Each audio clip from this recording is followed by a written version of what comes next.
Those of you who don't know me, my name's Rafael Chibietta. I work at UNSW and I am a Professor of Road Safety. This event, we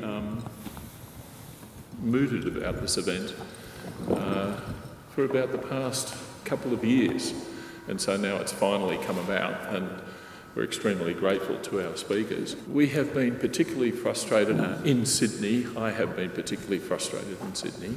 I've come up from Melbourne. I'm actually a Melbourne boy.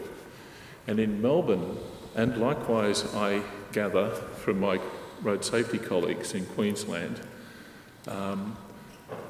the media and how they treat stories concerning various road safety policies that are trying to be implemented, they tend to treat it differently. I think Sydney is unique. It's unique in that we have a number of commentators on radio and on TV. Some of them are national, but some of them are local. And a particular situation occurred over a number of months where whatever we were saying, our stories were getting twisted. And it was on the particular issue of speed cameras, which I'm sure Jonathan Holmes will be talking a little bit about, and maybe others will comment on. But this is meant to be a more general presentation in terms of the morality of media in their role with regards to the safety of the general community. And it came to a hiatus, effectively back in October last year. And we decided, well, we've got to change things here a little bit.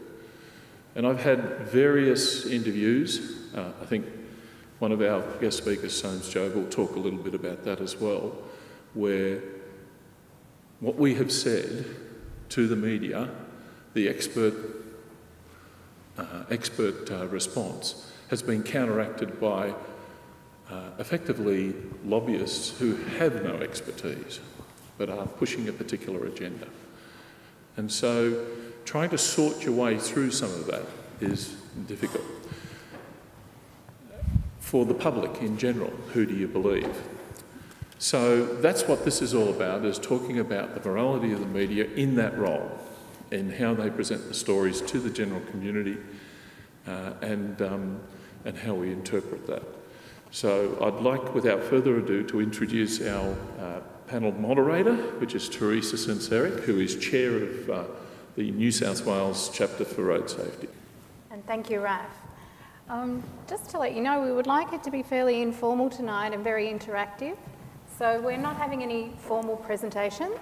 Rather, I'm just going to introduce the speakers by name and they will tell you a little bit about themselves and their perspectives on the issue.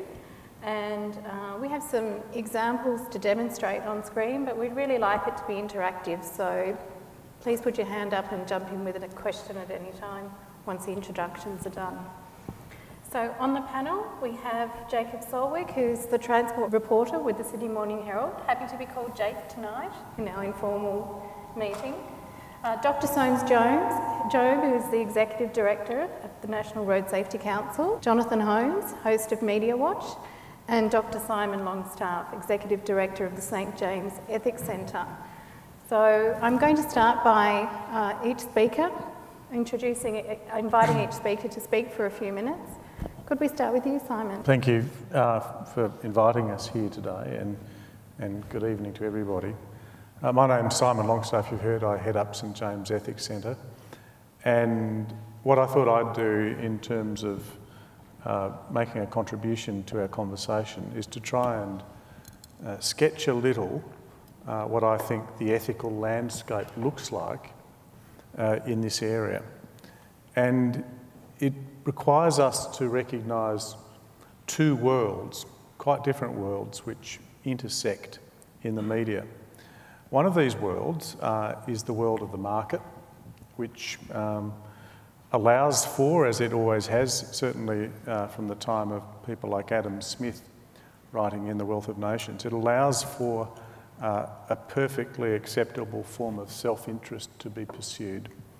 You might remember from The Wealth of Nations that oft-quoted passage in which Smith says that it's not from benevolence that the butcher, the baker or the brewer makes provision for our dinner, rather it is through self-love or self-interest. And in an earlier and perhaps even more interesting book called The Theory of Moral Sentiments, written by Adam Smith, he'd first introduced the idea of the invisible hand, that somehow or other would work so as to ensure that the individual pursuit of self-interest would actually lead to an increase in the stock of common good. So people who operate in the market can't just do anything. If the market is to be justified in its activity, it is against that criterion. Now, does it in fact lead to an increase in the stock of common good? But this is not a world in which everybody chooses to participate. There in fact are people who explicitly reject their participation in the market. And those are the people who claim to, and in fact do, belong to the professions. Because the professions operate a quite different space. And to belong to a profession is explicitly to reject the ideology of the market and the pursuit of self-interest.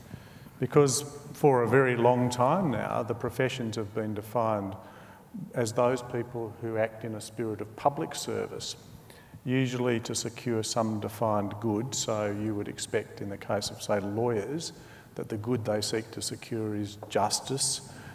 In the case of doctors or nurses or other healthcare professionals, it's human well-being in a broad sense. And I'll come to journalists in a moment.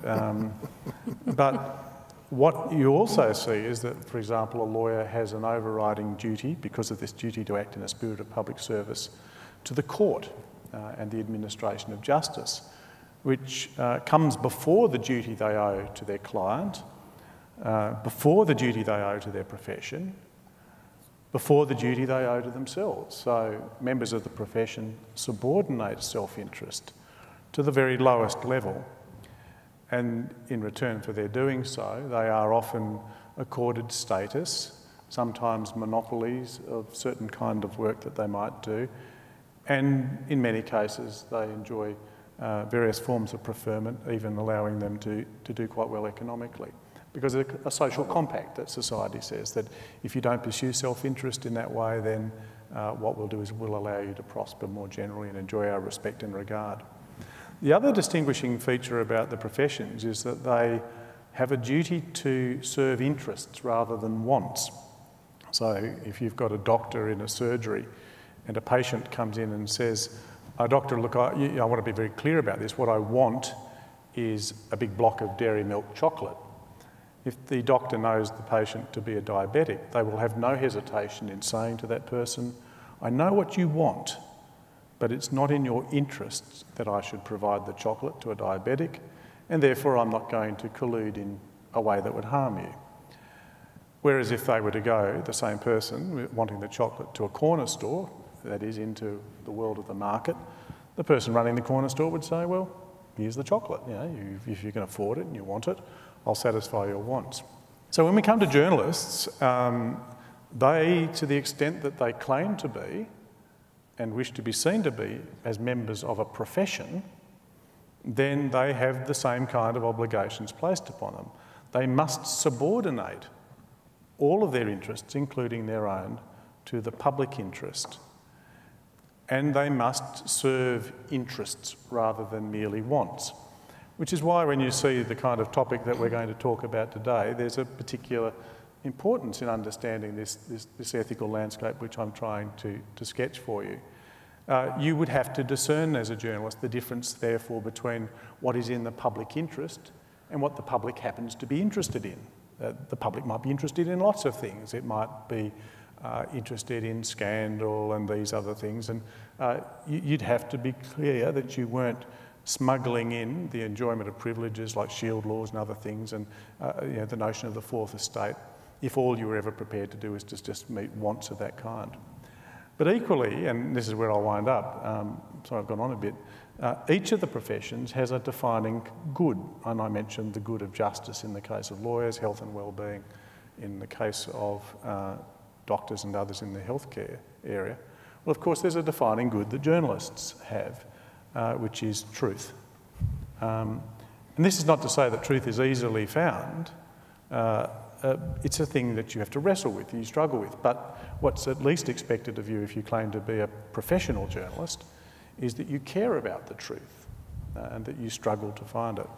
Now, these two worlds intersect in ways which I think people like Jonathan and others will speak to. It's not at all easy to be a member of a profession in a commercial entity where the disciplines and demands of the market are at work.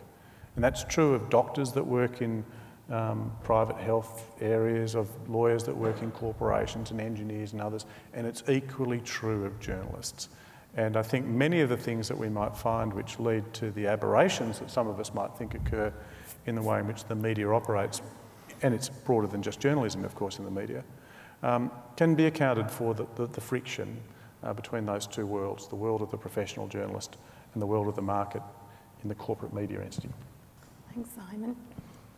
Jonathan, we wanted to leave you last for your video, but perhaps you've got some things to respond to there. Yeah, just very briefly. I'm ashamed to say that that's a bit of a revelation to me, Simon, your little thesis there. I actually never thought of it that clearly.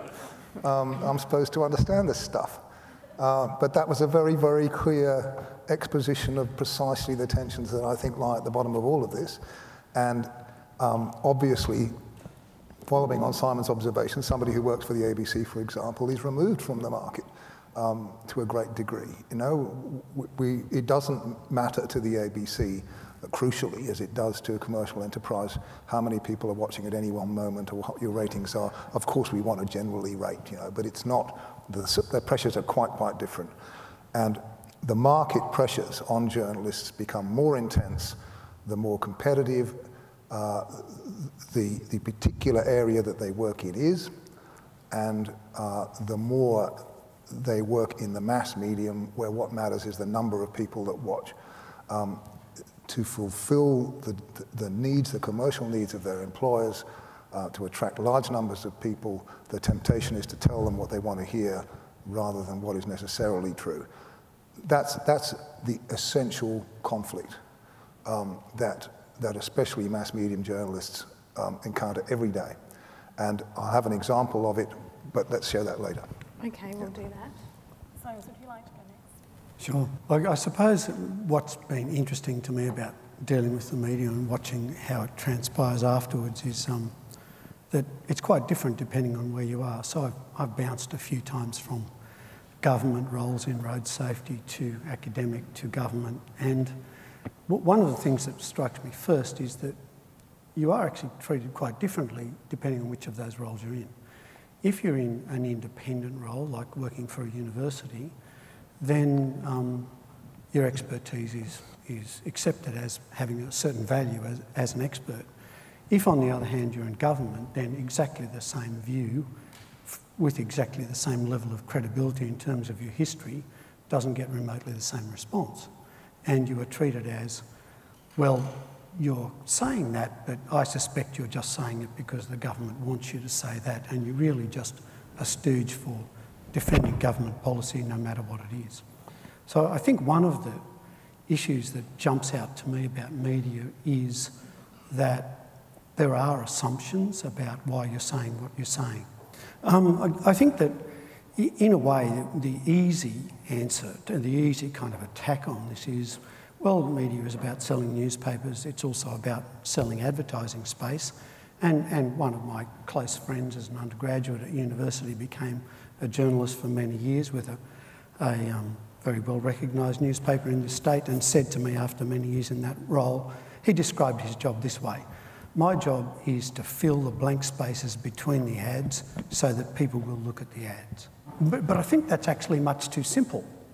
And I think there are a lot of other factors here at play in terms of how road safety especially is portrayed by the media. And I think in many cases the media is not that jaundiced, But there are other subtle, more insidious effects, and I think that they are, just to name a few, there is a soundbite problem. If your argument is really, really simple and can be said clearly in 8 seconds, it's much more likely to get on the news than if it's a more complex argument where you have to say, well, I'm comparing the data 1 year before I put this speed camera in with 1 year afterwards and telling you there are less crashes, less fatalities or whatever. You can't say that in a few seconds. If you say, this camera collected $3.2 million in the last year, bang, that's a story. That's really credible. It's really easy to say. So I think one of the complexities is the soundbite problem versus the level of analysis required to actually portray the real road safety effects of things. I think another one closely related to that is the immediacy of news. News is about what happened today, very largely. And if you're reporting news as a journalist about what happened a month ago, well, you're just behind the times. So it's inherent to the long-term data analysis and evidence requirements of road safety that to a certain extent, by the time you have the evidence, your news is old hat. And that is another challenge. And I think there are a few more like this. I think, for example, news is much more compelling if it's a conflict. If you've got 5 people all saying the same thing, that's not nearly as interesting as if you've got 2 bun fighting with 2 others saying the opposite. So there is a strong tendency in the media to portray the conflict no matter how insane and no matter how indefensible one side of that conflict may be. The fact that it is a conflict has an appeal, which I think reflects that it has an appeal to the reading and viewing audience, and therein lies part of the problem.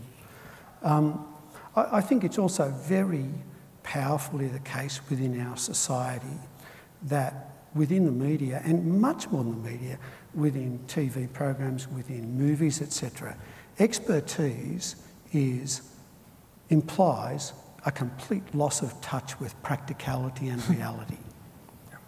And I think that is one of the deep challenges for expertise. And if you think about just about every movie you've seen where an expert is advanced, they're advanced as a dope who's completely lost track of reality, and someone with a very practical view of how come there's about to be an earthquake in Los Angeles, or whatever crazy thing it is, knows better than the expert. And I think that is one of the challenges for us in road safety, that expertise carries that implication in our society. So, and there are probably half a dozen more, but I'd just like to add, I think there are a lot of more complex factors to the way we view and read news that put pressure on the way news has to be reported by journalists. And a lot of those happen to play out against expertise, long-term evidence, and the road safety view of things. Thanks, Soames. That's going to ignite quite a bit of debate as we go, I'm sure. Jake, would you like to respond? Do you feel like you fill in the blanks around the as a reptile of the press, I can stand up for my profession.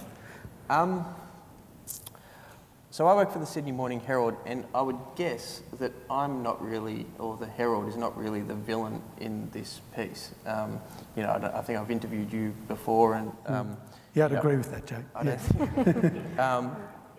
But I nevertheless might be able to talk about, how the villains in this piece come to be the villains in this piece, or how they, might throw up or produce stories which you disagree with. And I would go back to, Jonathan's point about just the, I suppose, the commercial realities of the press and being a journalist. And it's not so much commercial reality in that you're concerned with making money for your company, or you're concerned by the advertising revenue. It's more that just you work in an environment, which is often not that well resourced. I mean, to be a journalist is not particularly hard. I would say most people in this room could be a journalist any day of the week. The main aim of it is finding out pieces of information that some people don't know, and then reproducing that information for people to know about. It's hard to be a good journalist and do that in an interesting and engaging way. The pressure or the difficulty in being a journalist It's just that you have to do this so often and sort of meet such, relentless deadlines for new nuggets of information or new, 7-minute segments on Today Tonight. And I suppose it's when you face those relentless deadlines that it can tax your creativity or your diligence or your professional ethic to go and find good and serious and engaging stories. And so, as Jonathan was saying, you kind of fall back on, the regular tropes. I've sort of, feel this myself. Like I covered transport, and it's a lot easier for me to write a story that I know most of my readership will agree with than to write one which might challenge them. It's a lot easier for me to write a story about how Sydney's trains are busted than how they might be good, because that would be difficult. So I think day to day, it's not so much that you're concerned with the profitability of your media company. It's more that just you have to keep coming up with stories. You can't always think of great ones. So, you do another story about why banks rip people off, or why politicians are stupid, or they're probably true, those things, but or why speed cameras are just revenue raisers. Actually, that's a good point to kick us off, because we do have an example about the speed camera debate that Jonathan Holmes did take up on Media Watch.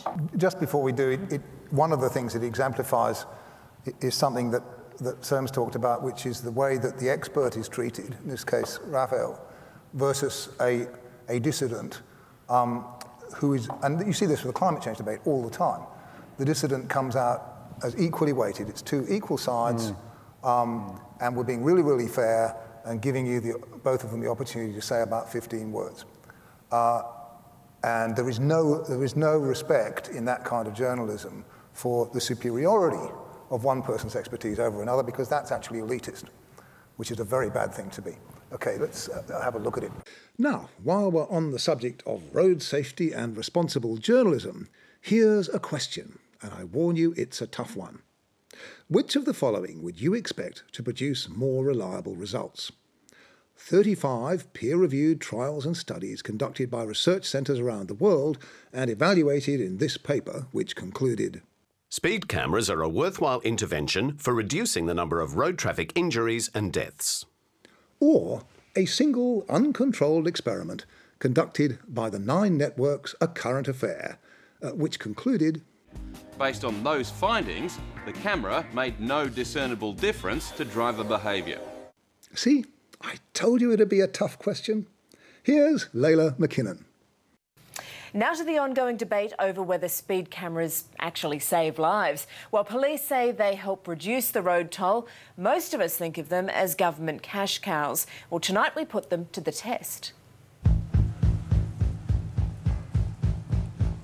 Speed cameras do change behaviour. Speed cameras are just cash cows. They do not improve safety at all. We may never get the experts to agree, so we've decided to find out for ourselves. Do cameras really alter driver behaviour? Before we get to Nick Etchell's silly little experiment, let's make one thing clear. The second of those experts, Michael Lane of the National Motorist Association, is a maverick on this topic. He sent us a long email explaining why his comment that speed cameras don't improve safety is fair and reasonable, and that it is proper that these issues are placed in the public domain. It's on our website. But the vast majority of qualified experts in road safety around the world disagree with him. In Australia, we called leading road safety research centres at Monash University, the Queensland University of Technology, the University of Adelaide, and the University of New South Wales. Check out their responses on our website. Some are extensive. But they're summed up by Dr. Stuart Newstead of Monash University Accident Research Centre. There's no doubt that despite the fact that certain sections of the community don't like them, speed cameras do save lives. As for speed cameras being cash cows, the Auditors General of Australia's 2 most populous states have just issued comprehensive reports which rubbish the idea. In July, the New South Wales Auditor General found no evidence that revenue is a factor in determining where to locate cameras.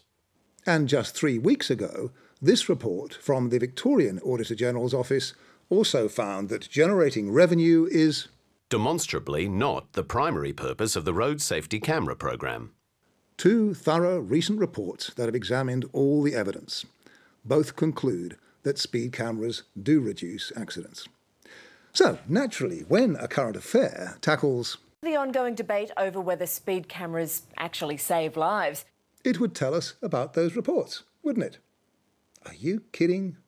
Not a word, not a dicky bird.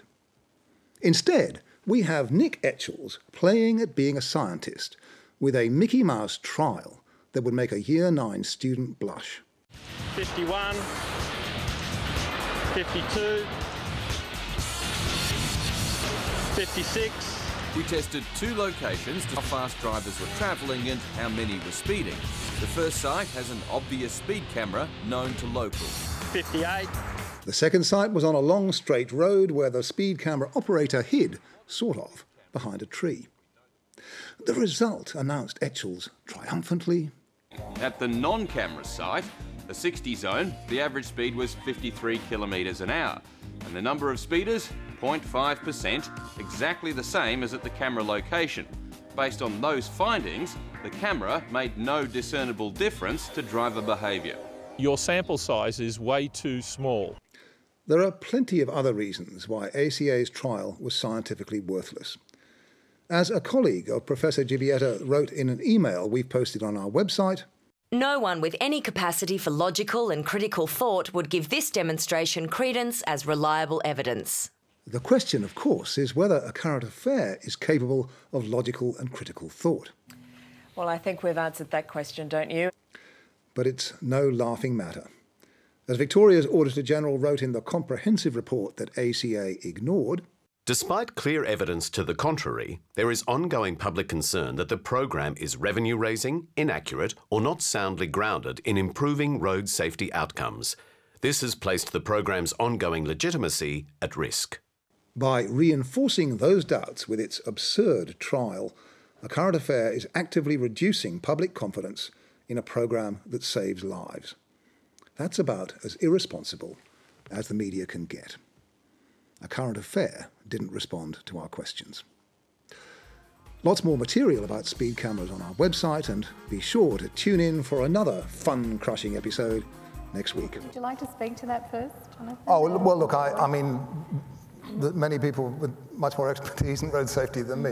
But you see the point, it's got all the hallmarks. The feeling out there is that speed cameras are basically revenue raising. Lots and lots of people have tried to address that fear with great long reports and whatever.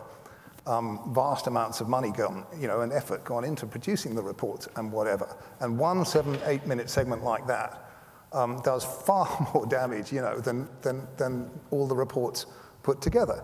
And the sort of scientific trial, I mean, such a nonsense, but quite good telly, quite convincing if you just look at it. It's rooted in a sense that it doesn't actually matter what the truth is. What matters is we make quite a sexy item that people will enjoy watching. And that is, I'm cautious to use the word immoral about bad journalism. A lot of it's just sloppy or people under pressure or whatever. But that one and some others that I brought along tonight, which I might show if we've got time, are pretty close to immoral in my view. So it's probably one of your most requested interviews, camera debate. Certainly is. I should say about all of this that I would like to preface all of my remarks, and should have done so earlier, by saying that this applies to a lot of journalism and a lot of journalists, but not all. I know that Jake's interviewed me, and every interview I've done with Jake's been accurately reported and reasonably reported. And there are a few around like that. It's just there's far too many in between where it's a struggle. I think that the revenue raising and speed camera debate is one of the best examples of media creating a huge problem for road safety. And what I suppose is striking about it is that it's very easy to raise the revenue-raising argument because we all agree they raise revenue. What I don't understand is why that is itself prima facie evidence that that is the motivation for them. The motivation for them is something which exists in the people which recommend them, not within the cameras. They don't have a motivation. The people who recommend them have a motivation. You'd think it would be reasonable, if you're going to ask what is your motivation for recommending these, you might ask the people who recommend them, rather than the people who are caught by them. They don't know the motivation for them. Now, I'm one of the people who recommends them, along with a number of other people around the room I know who I've worked with and fought hard on this for a lot of time. And I've said to journalists, look, you keep saying what is the motivation, keep arguing about whether it's revenue raising or road safety. Well, bloody well ask me, because I'm the person with the motivation, and I'll tell you it's road safety. And I said that to a few cameras, and the story came out that night and it said, if you want to blame someone for why these cameras are there catching you and taking your money, here's the guy to blame because he admits he supported them. That's how it came out, rather than, okay, this is actually about the motivation and here's the motivation. And I think it is really weird that that is seen as motivation just by virtue of the fact that they raise money. It's like saying, oh, well, appendix operations cause scars. The motivation for doing an appendix operation is to put a scar on your stomach. There's no evidence for that, but no one would raise that argument. The same as there's no evidence for this. It is a side effect of getting a road safety benefit. They are recommended by road safety people who know how they work. They're not recommended by Treasury.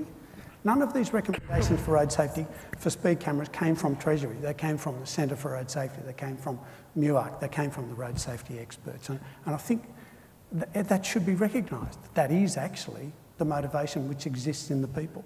Want to jump in there? Yeah, well, I do sort of feel like defending journalists a little bit on this one. And because, well, look, here's George Soros, who's now New South Wales Minister. If the government is making so much money, people cannot be changing their speed, so it's not doing anything for road safety. So, I mean, there's plenty of, politicians who, journalists aren't, we're not experts. Like if you are lucky enough to be in a round or given a certain amount of time to develop semi-expertise in an area, you can work out who you think's credible and who you think's not credible. But, when you're quoting the opposition minister, who's, yeah, but I think should know better. Yeah, but Jake, I think that one of the things that came through that case is that there's an index of consequences that can flow from the reporting, which range from trivial and unimportant through to potentially lethal for other citizens. And if you're in an area where any reasonable person would have to accept that the consequences around road safety can be lethal, we know the figures, we know the number of deaths. I think that that's where the issue of expertise as opposed to opinion, including the opinion of government ministers and politicians more generally, has to be weighed in the balance. And even invoking the notion of balance, I think, becomes problematic. I think, Jonathan, you said there's a certain equal number of words allocated. I understand the importance of balance in reporting, but if there's somebody who's wanting to put forward the view that, in fact, the Earth is flat, I'd say, look, I'm not going to give them 5 words. There might be a novelty value on some part of the paper, but to have them seriously being engaged in a discussion about whether the Earth is a sphere or flat, I'd say that's so far out of the park it doesn't matter. Well, and the motivation issue is really interesting too. You attribute bad motives to people with whom you disagree. I mean, this is what the shock jocks do all the time. With climate science, they say that that the reason that the vast majority of climate scientists think that there's an issue is because that's how they get their grants and that's how they get their money.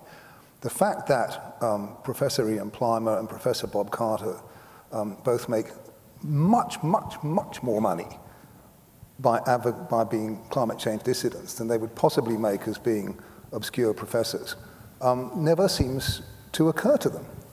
Now, that's just bad journalism. I mean, if you're going to ask about the motivation of a climate change science, why don't you ask about or attribute financial motives to them?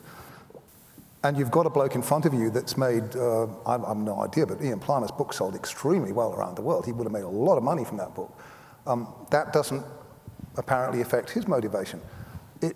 So I mean, there's a lot of just as I say, just bad. But then I mean, Alan Jones would say he's not a journalist, so we don't have to deal with that. Can I take up Jake's point though? I think you know, Jake's got a good point that George Soros is potentially a credible source. He's been a member of the Stay Safe Committee in New South Wales Parliament for many years, and I think that there is a kind of, in a bland sense, of truth to what he's saying. We do actually collect a fair bit of money from speed cameras, but I think if, when you look at that statement, you pursued it further and said, well, okay, you're collecting some money, but is it actually changing at each site? Then you'd uncover a greater truth, which is that when you turn a speed camera on, it collects a lot of money in the first month, it drops in the second month, it drops in the third, and a year later, the amount of money being collected is gigantically less than it was at the start because people are complying more and more and more with the speed limit.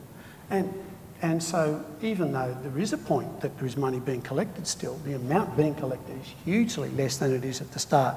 So there is in-depth analysis of those revenue-raising data which would reveal that while there's an element of truth to George's claim, there is a more substantial truth that tells you that actually people's behaviour is improving dramatically. And we have constantly gone to the media with an independent analysis by ARB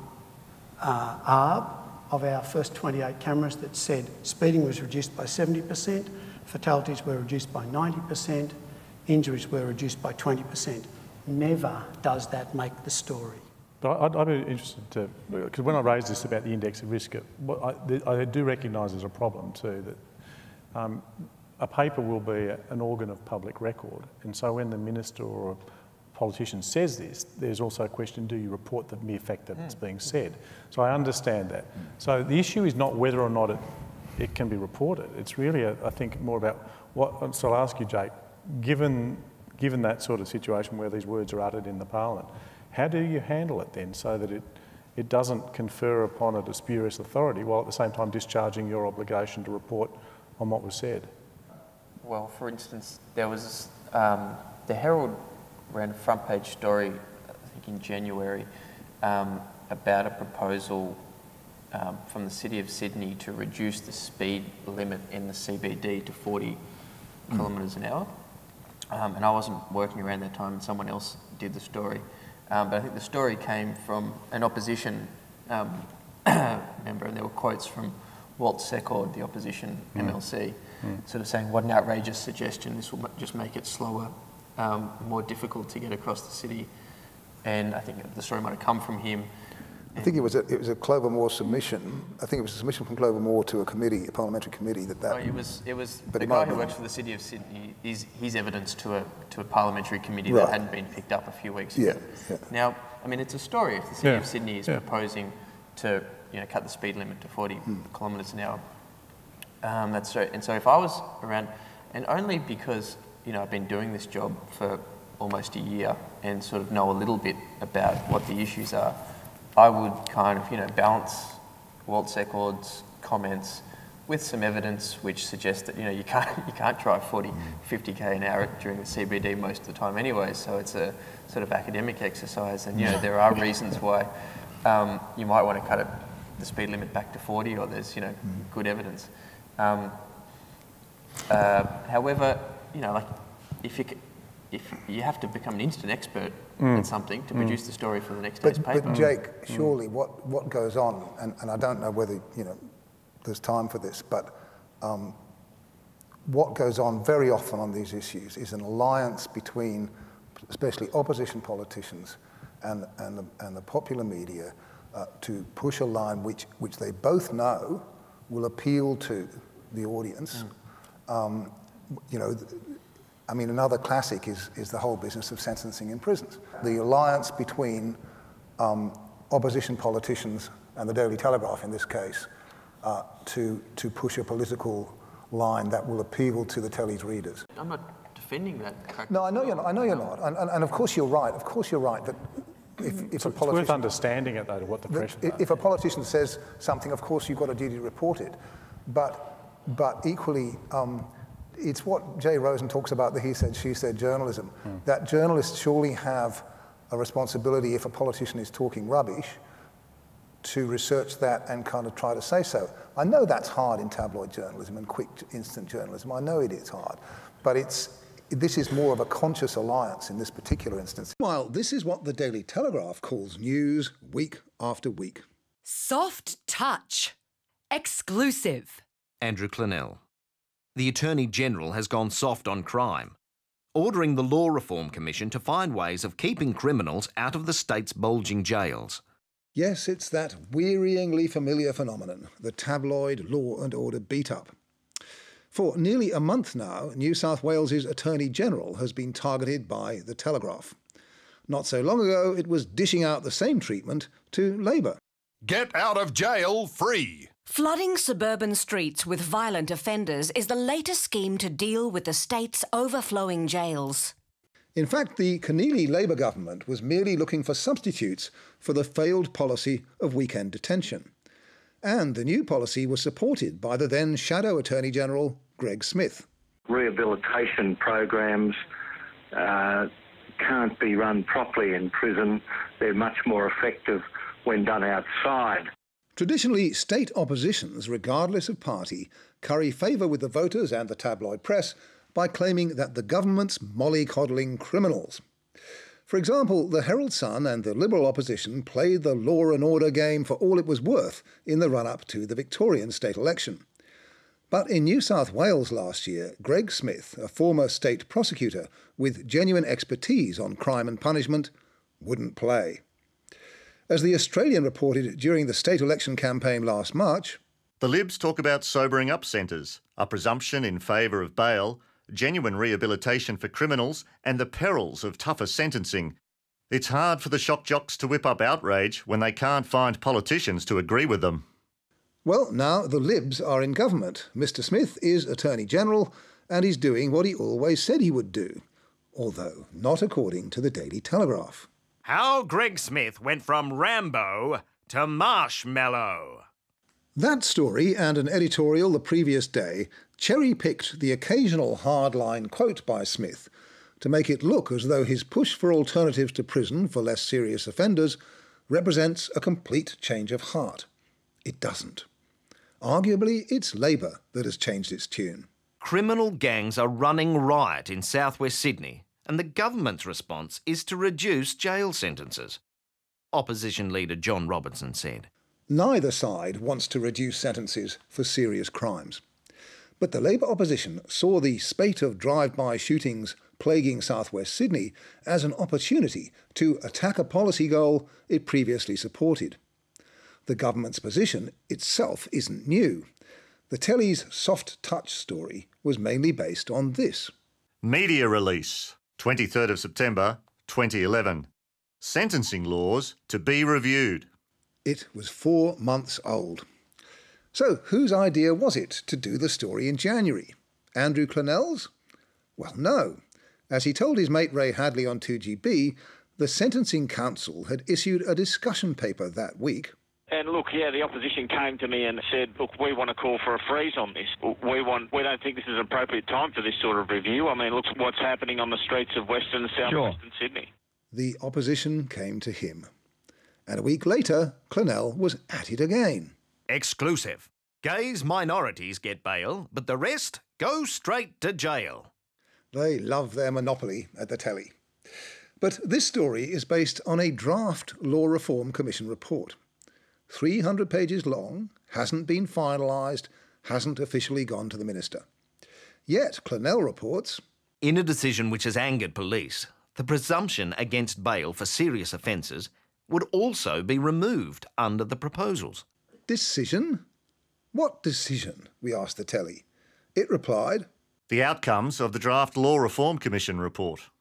Pure, unadulterated piffle. There haven't been any outcomes. There isn't yet even a finished report. Mind you, in going for Smith, the telly has found itself lonelier than usual.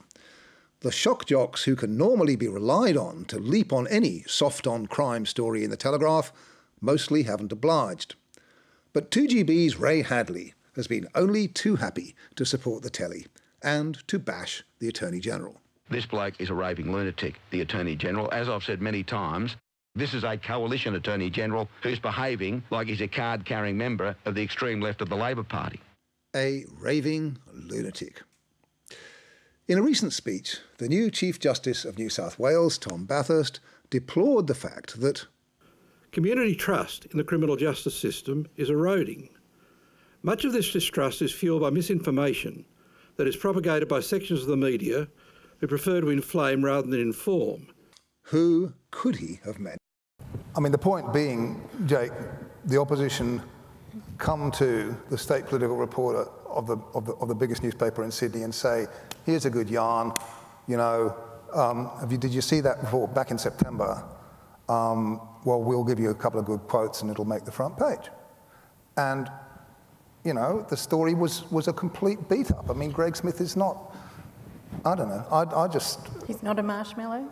Well, if he's a marshmallow, he's been a marshmallow for a long time. I mean, it depends on your definition. You know, he's pretty hard line on some things, but he's said this about sentencing for at least 2 or 3 years. Anyway. The news point was that John Robertson, you know, is calling for a freeze on this thing. So, you know, the problem, you know, might be the front page, where it is in the front page and the factual mistakes in the story and the beat up in the lead. But if John Robertson wants to be outrageously cynical and call for a freeze on these, you know, proposals, well, yeah, that's, okay, that's a story. Fine. Yeah, that's a story. And shouldn't the journalist say, shouldn't the lead be... John Robertson's called for a freeze. Yeah, you know, Labor Party from Marshmallow to Rambo. Yeah. You know, I mean, they're the people who have changed their tune completely on this particular issue, but not a whisper of that in the story. I mean, I'm not, in other words, as I say, it's an uncritical story about one set of politicians because that happens to coincide with the paper's agenda. I've got no problem with people running with the story of John Robertson opposing, I mean, not on the front page, frankly, but, you know.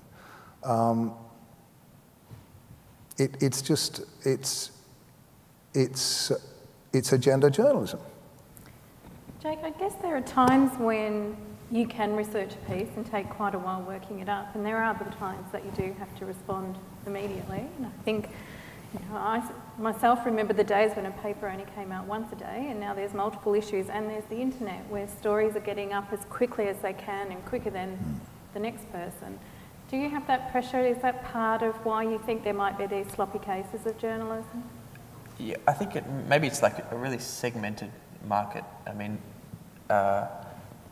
you know, I'm lucky enough to work for a paper where you still are given the time to work on certain pieces, not every day, but certain pieces.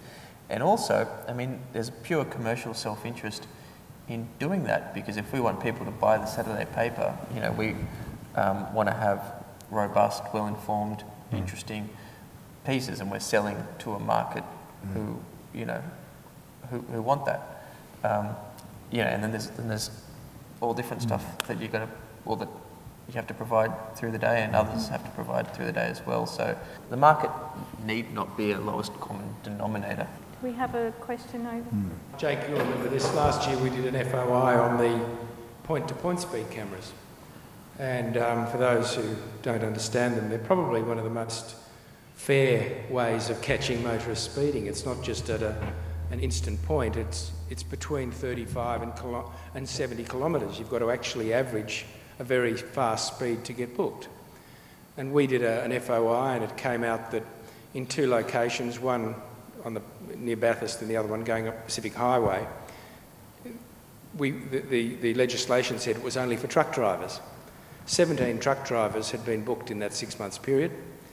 We found, though, that the government was actually keeping data on everybody. 94,000 other motorists were booked in the same time, but didn't even receive a warning notice, because the Labor Party put it in just before the election, didn't want the Daily Telegraph to show that all these people had been revenue raised, and at the same time, the Trucking Association came out appalled, saying that people speeding around trucks cause accidents as well. So we thought that after the election, you know, the heat was off, we'd get the current minister to say, well, that's fine, we'll turn them on for all motorists because they are in Victoria, they will be soon in South Australia, and the current minister had signed off on a thing saying, we will use these for all motorists. But we've just got a letter back from the same minister saying, well, we're not going to do it for all motorists yet because, you know, might make him unpopular. Now, where are they? Is that what was said? Actually, he said that in the letter? No, he didn't say that, but you've got to read. He said we won't be turning them on for all motorists. Right. Now, there is probably a legal and probably a moral issue here. There's certainly a moral issue. Why do you treat one motorist differently from another? Why don't you even send that person a warning note? But it proves this whole thing, and it gets back to the other question I was going to ask you. Why don't we ever start asking the question about this word revenue raising? The NRMA's been using it all the time. But what other way do we change? One, do we punish motorists who speed? And two, change their behaviour? We know what happened with Jamie Partlick. He went to jail for not paying his fines and got permanently brain damaged because he was beaten up. So what other way do we say to motorists, we're going to change your behaviour rather than give them a fine and a demerit point? I've not found any other ways, but the journalists seem to let this revenue-raising group get away with it and just keep singing that song revenue raising instead of saying, well, come on, give me another alternative on how we treat people who break the law. But I'd go back to that moral issue about point-to-point speed cameras. I think it sums up the whole issue. Thanks, Harold. I think it is a very interesting one because people are not protesting that you should be allowed to speed. They're quite happy for a police officer to pull them over and give them a ticket. Well, maybe not happy, but they're not arguing about that. But once it's a camera or another medium for exactly the same behaviour, suddenly there is a problem with that. Well, one of the reasons just on that is to do with police versus cameras. I'm not saying this is a good reason, but under one of the oldest notions about the role of the police, there's this concept called the original authority of the constable, which all sworn police officers have, and it enables and in fact requires them, in principle, to exercise discretion. That is, they're not necessarily required to impose a penalty on every case that there's an infringement if they wouldn't think that it would deliver some good. And so, and I'm not saying it's always perfectly applied, but there's that deep sense of that difference between that kind of human intervention where discretion is exercised and the blind application of a penalty based on some automated response. Now, if you looked into the psychology of why people might feel less aggrieved by police than cameras, it might be something to do with that. Absolutely, and police themselves actually lament that they can't be out there personally. They see a role in being able to warn and educate motorists, and they do miss that, but at the same time they have limited resources and can't possibly be everywhere at the same time, and it is a balance.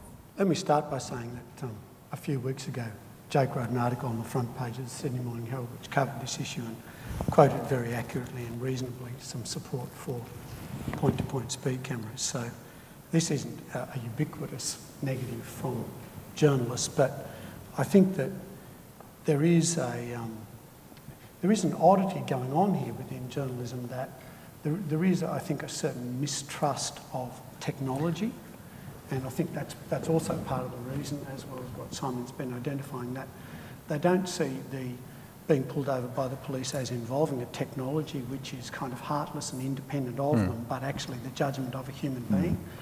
And I think that this is actually a bigger issue, that the technological aspects are mistrusted, and I think we've seen a few instances of it. I think point-to-point is one. I think generally there is a reservation about speed cameras which is promoted strongly in some media, where every time something changes about a speed camera, the first response is, oh, it must be making mistakes. It must be falsely booking people who aren't speeding, when in fact the explanation is probably anything but that. I think it also extends to other interesting aspects of road safety, and I've got a lovely one here. And that was when we first said we're going to do a trial of intelligent speed adaptation technology which just informs the motorist so that you don't get caught speeding inadvertently. It just tells you when you're above the speed limit. And what I'd like to quote about it is kind of in the second last sentence of it, it gets to the heart of the issue, which says, aside from lowering the risk of speed-related crashes, the other direct benefit of the technology is helping motorists avoid speeding fines. Now, that's the essence of it, but that's the second last sentence. But the heading was, Big Brother satellites to put brakes on speeders. And then the first sentence was, a new speeding detection system that acts like police officer. Now, it doesn't act like a police officer, it actually does the opposite. It warns you so you don't get caught by a police officer or anything else. But you have to read, you have to kind of trudge through the whole thing to the second last sentence to get to that. I think this article says to me two things. First, there is a mistrust of technology which is promoted to the public. And second, I think one of the other odd problems that journalists must face, and I'd be very interested in your view on this, Jake, is that it seems to me, and some of them have rung me afterwards and said this was the problem, they write a story and then the sub-editor, looking for sensationalism, says, nah, I want a better headline. And so in this case, this is a classic instance of the headline does not at all actually reflect the content of the story. That happens all the time. Yeah. So is that an issue for journalists? Yeah, it happens all the time. Yep. Apart from you, Soames, I haven't spoken to anyone who will defend the speed cameras on Cleveland Street. Who what? I mean, I think that there's a public relations problem with the speed cameras on Cleveland Street. How are they justified? Yeah, but as I gave you the data, the crashes have reduced. Yeah.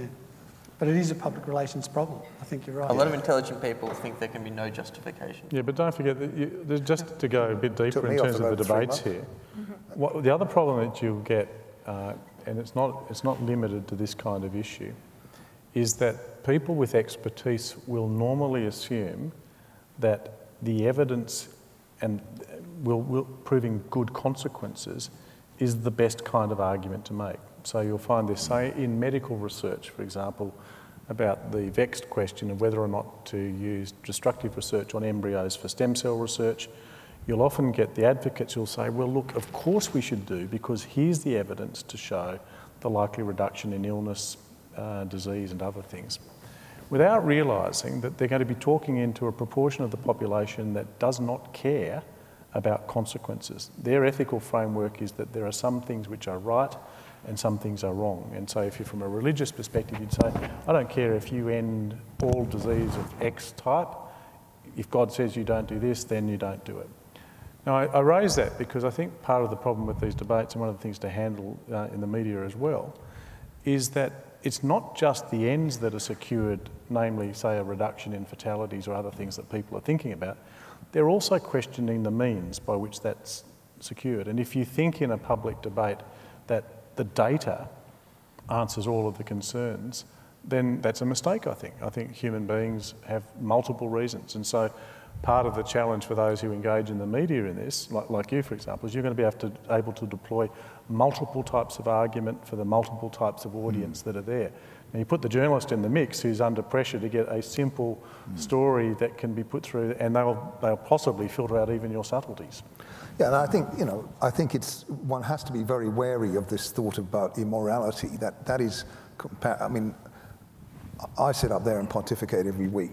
I rarely like to use that term, and I think there are times though, and I think that current affair one bordered on it because it was pseudo-science, and yet it paid no attention to the real science at all.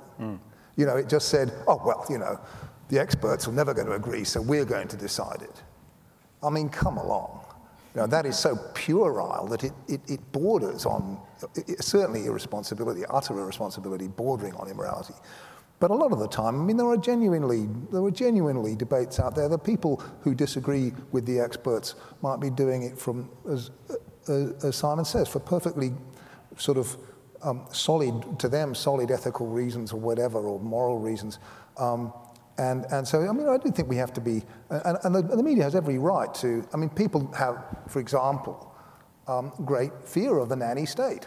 And if you go to Britain, where they have cameras on every street corner, which do help catch terrorists when they bomb the underground and so on, there's no question that they do.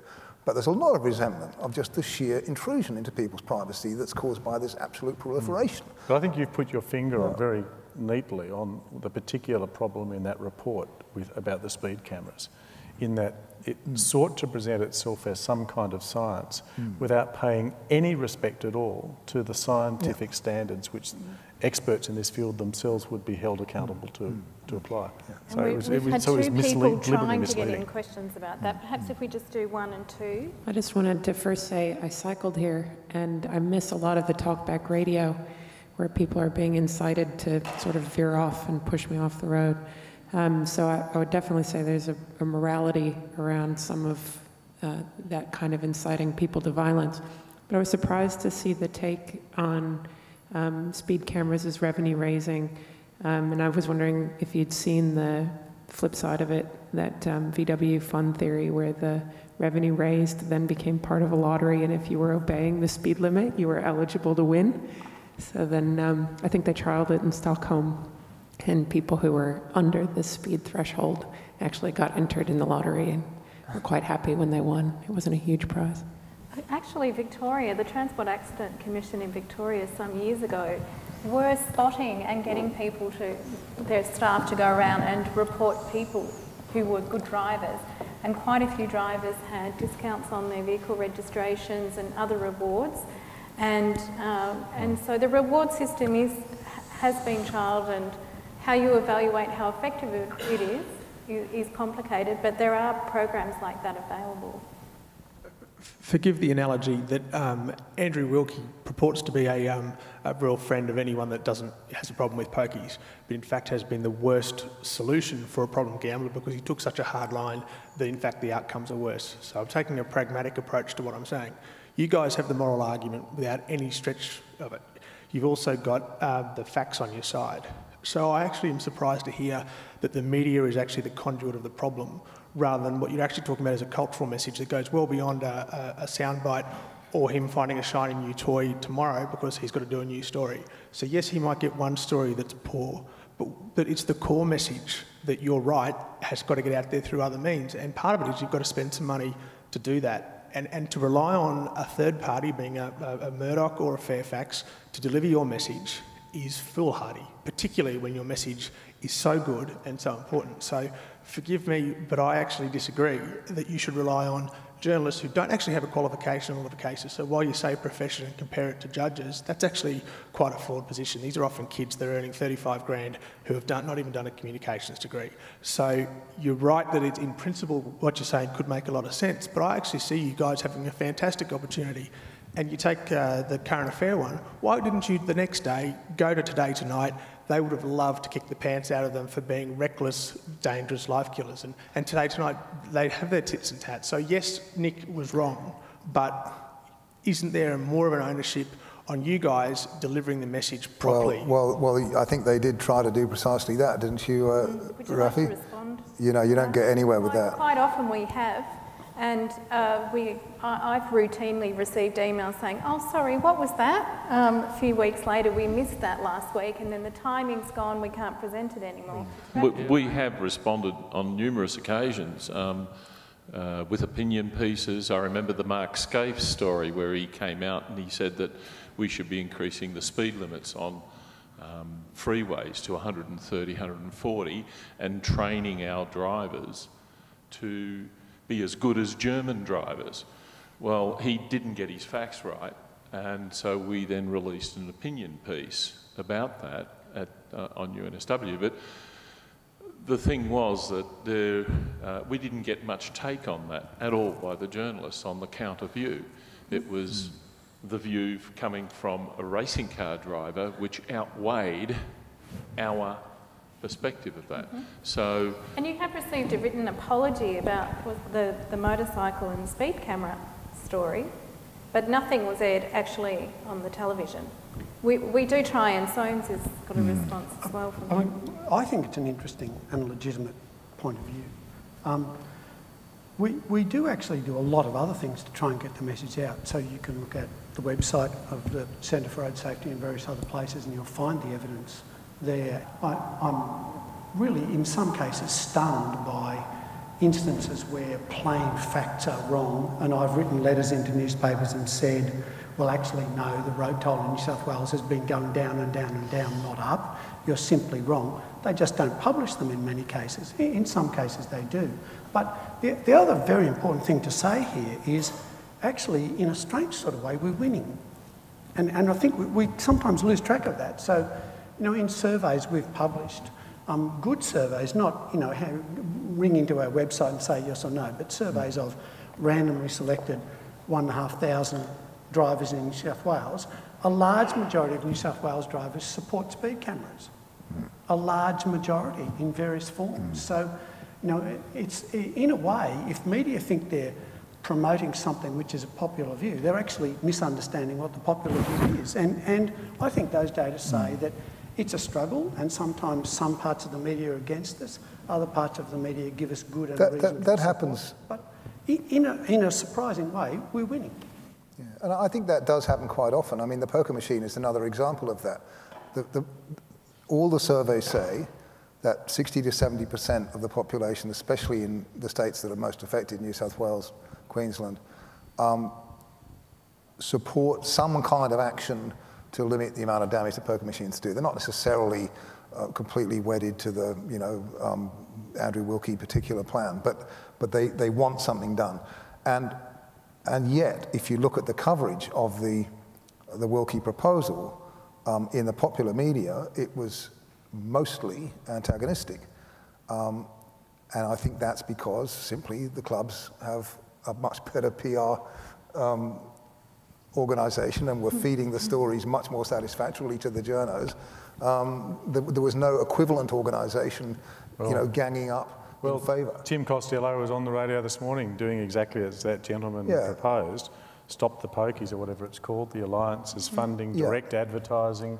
But interestingly, that organisation is a Victorian organisation and has been there for 20 years. Yeah. There is no equivalent organisation in New South Wales and never has been. Don't know why not.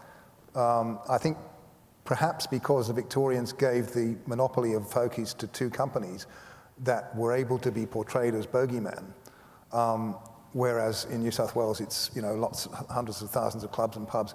But for whatever reason, there has never been that same organised opposition, and therefore the clubs are so much more powerful here that it was a one-sided battle. And I think, I don't know what you think, Jake, but I think journos are influenced more by what comes in the way of stories being presented to them on platters. Press releases. Even if, you know, the popular opinion out there in a diffuse kind of way might take the other view.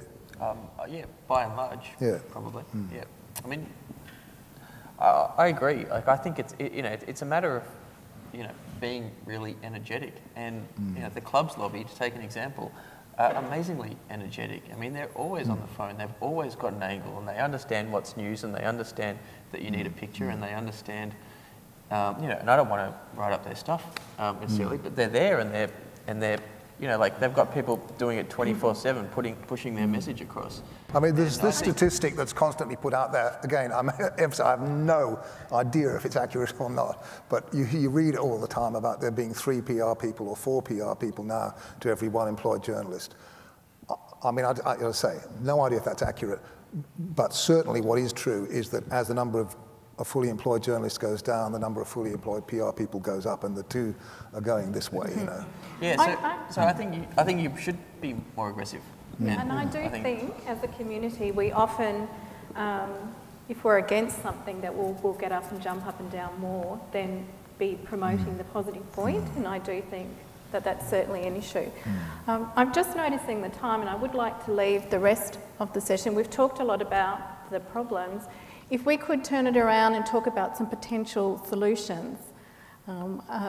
We've heard the curse words of regulation versus code of practice versus other ways that we might look into this. Would you like to comment on that? Specifically about road safety issues, you mean? I think because, in general. I don't know that I have an easy solution for the, I mean, as Jake says, you're not talking about all media. You're talking especially about popular media that are subjected to a great deal of competition I mean, Today, Tonight and The Current Affair, in my opinion, produce the worst journalism regularly in this country because they are the most competitive examples of journalism in this country. They're competing nationwide on the same half hour, doing exactly the same things 5 nights a week. Ferocious competition to do the same thing.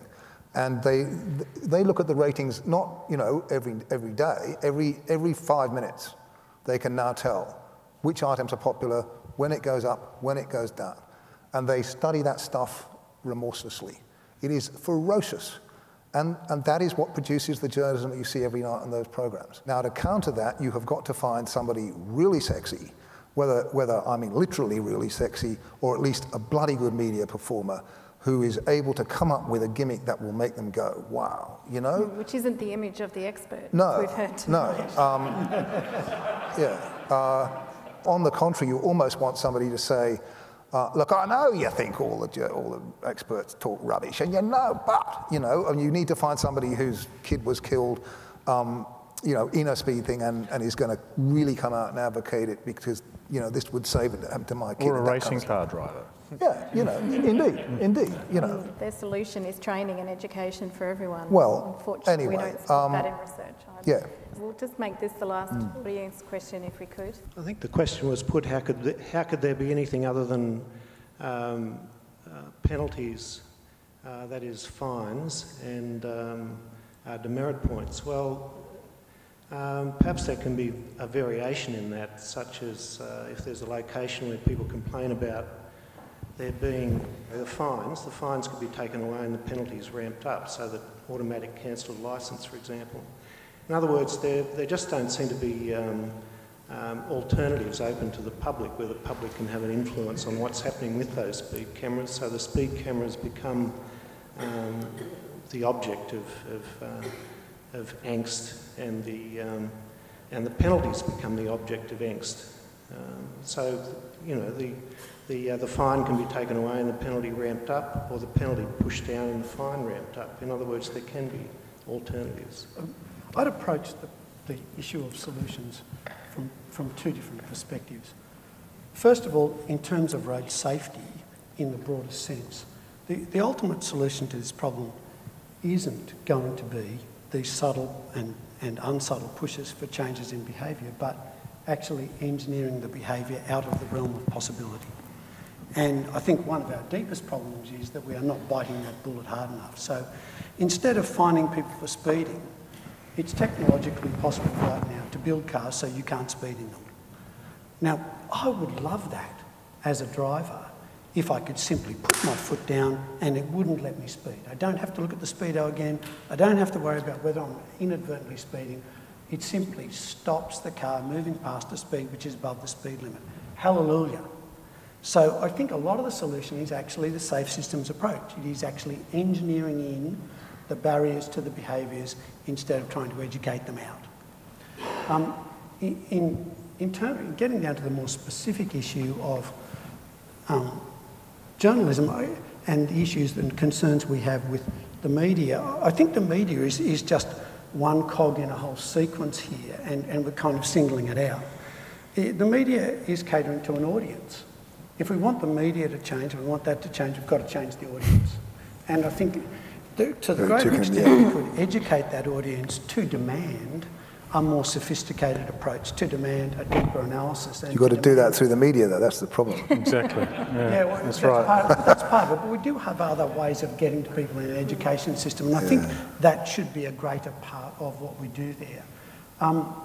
I do think that we need to use more emotional arguments, and sometimes, you know, and we've often used this in the past, and I think it's very important. If you're going to get up and say, we want to do X because this number of people are dying and this number of people are being injured, if you then have one of the parents of one of those people who's been killed that way standing beside you saying, yes, for heaven's sakes, my son died due to this, do something about it, often that one person, that really compelling emotional instance of this family torn apart, is more powerful than all the statistics you can quote as an expert. So I think we've got to do more of that. The last thing I'd say about it is, you know, we do pan talkback radio pretty hard, but a talkback radio interview is a good thing from my point of view. Every time I do one, the beauty of it is I know I'm going to be heard saying exactly what I said, not like the 7:30 report or others having certain sentences pulled out and a lot of the evidence I presented not shown at all. Everything I say and talk back is going straight to air live. There is a real value in that. So if you're trying to promote something, there is a value in being fully heard. So it is swings and roundabouts. There are advantages to that live radio scheme as well.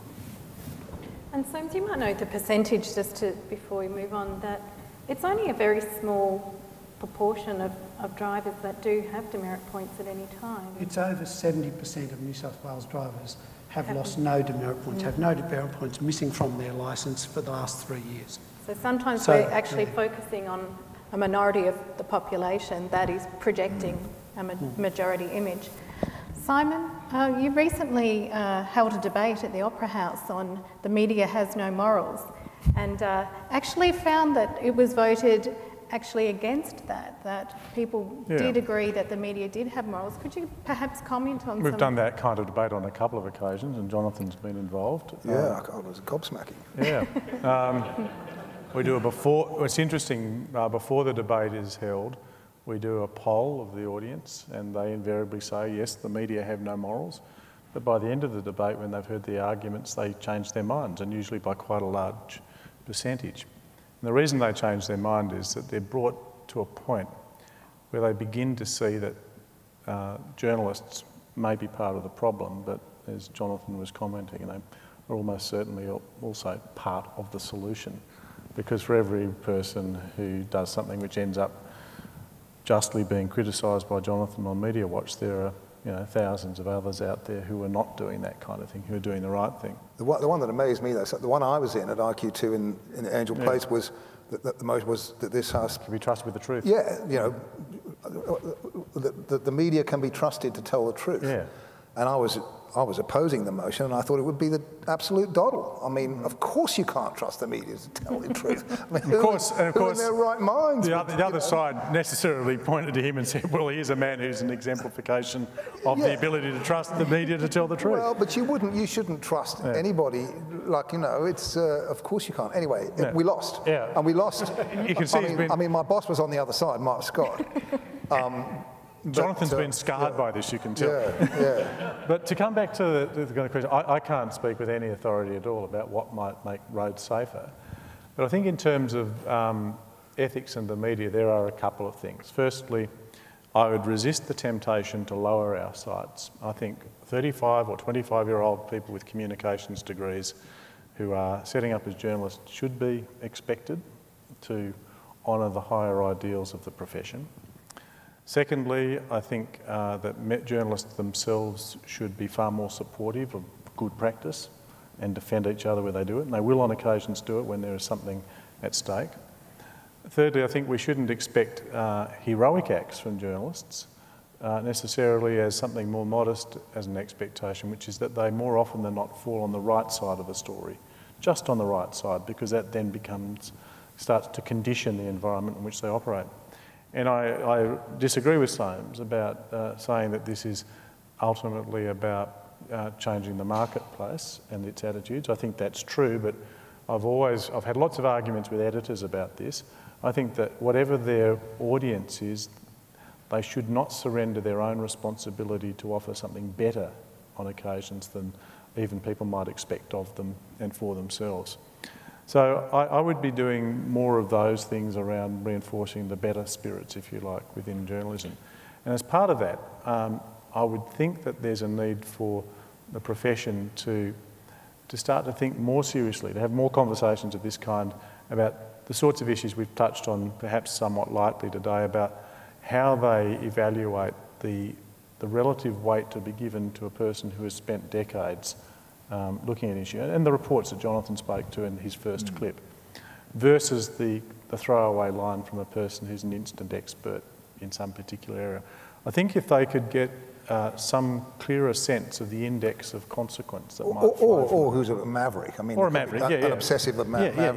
Yeah. I mean, it's having a sense that it really matters, what they do really matters. that it's not just, as they say, tomorrow's fish and chip wrapper, but that lives may be lost because of this. That would make a big difference. And that leaves you, Jake, to have the last word.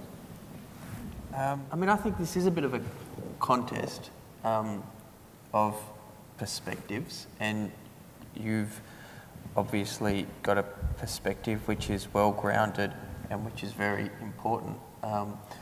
And therefore, I don't know, I'll go back to what that guy was saying. I think, you know, it's like, it's up to me to do my job diligently, but it's not necessarily up to me to advance that case. Well, I can advance that case, but you know, I think it's up to you guys to sort of be aggressive in the way that you sell it.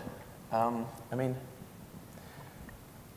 you know, and Soames, you were recently working for the RTA, so you were somewhat constrained with what you could say publicly. I don't know, in academia, are you constrained at all in what you can say? Like, are there any research tie-ins that, you know, that... It's not necessarily, but it is maybe the timing. Sometimes if we are funded on a project, we can only wait until the funder has seen the results before we can talk about them, for example. Right.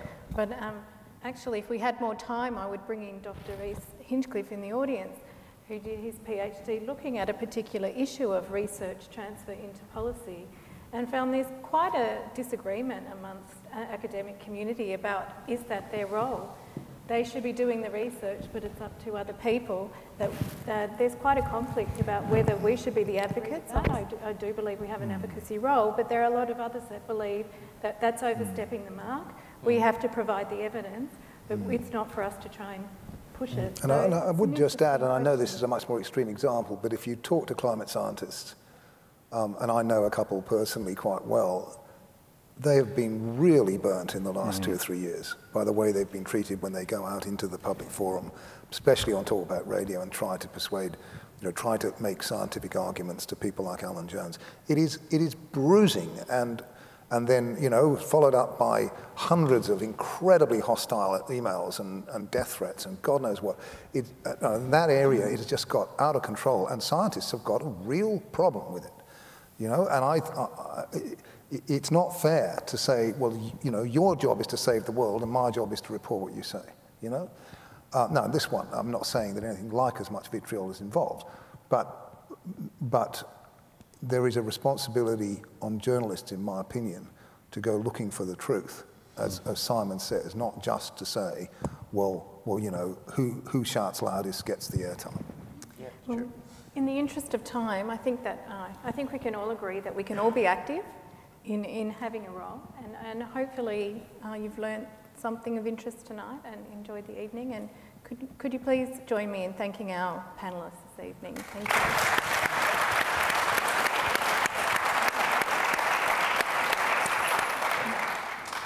And I would also like to point out the brains and the brawn behind this evening: Laurie Moran, the ideas and getting the people together, and of course Ruth Lillian, our convener. Thank you very much for making this happen.